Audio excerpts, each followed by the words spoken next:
ঘূর্ণিঝড় মন্থা গঠিত, সমুদ্র বন্দরে ২ নম্বর সতর্ক সংকেত। দক্ষিণ পূর্ব ও দক্ষিণ পশ্চিম বঙ্গোপসাগরে অবস্থানরত গভীর নিম্নচাপটি পশ্চিম থেকে উত্তর পশ্চিম দিকে অগ্রসর হয়ে ঘনীভূত হয়ে ঘূর্ণিঝড়ে পরিণত হয়েছে।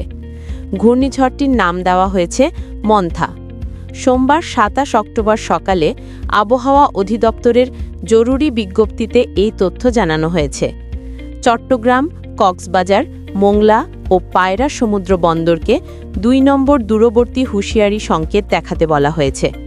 বর্তমানে ঘূর্ণিঝড়টি দক্ষিণ পশ্চিম বঙ্গোপসাগর ও আশপাশের এলাকায় অবস্থান করছে। আজ সন্ধ্যা পর্যন্ত সারা দেশে আংশিক মেঘলা আকাশসহ আবহাওয়া প্রধানত শুষ্ক থাকতে পারে।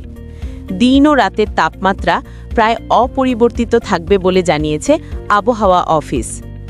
আবহাওয়া অধিদপ্তর আরও জানিয়েছে, ঘূর্ণিঝড় মন্থা মঙ্গলবার সন্ধ্যা বা রাতে ভারতের অন্ধ্রপ্রদেশ উপকূল অতিক্রম করতে পারে। ঘূর্ণিঝড় কেন্দ্রের ৫৪ কিলোমিটারের মধ্যে বাতাসের একটানা সর্বোচ্চ গতিবেগ ঘণ্টায় ৬২ কিলোমিটার, যা দমকা বা ঝড়ো হাওয়ার আকারে ঘণ্টায় ৮৮ কিলোমিটার পর্যন্ত বয়ে যেতে পারে। এই সময় সাগর অত্যন্ত উত্তাল থাকবে। উত্তর বঙ্গোপসাগরে অবস্থানরত সব মাছ ধরার নৌকা ও ট্রলারকে উপকূলের কাছাকাছি থেকে চলাচল করতে ও গভীর সাগরে না যেতে নির্দেশ দেওয়া হয়েছে। আবহাওয়া অধিদপ্তরের পূর্বাভাস অনুযায়ী ঘূর্ণিঝড়টি স্থলভাগে প্রবেশের পর দুর্বল হয়ে ভারতের বিহার ও পশ্চিমবঙ্গ হয়ে বাংলাদেশের দিকে অগ্রসর হতে পারে।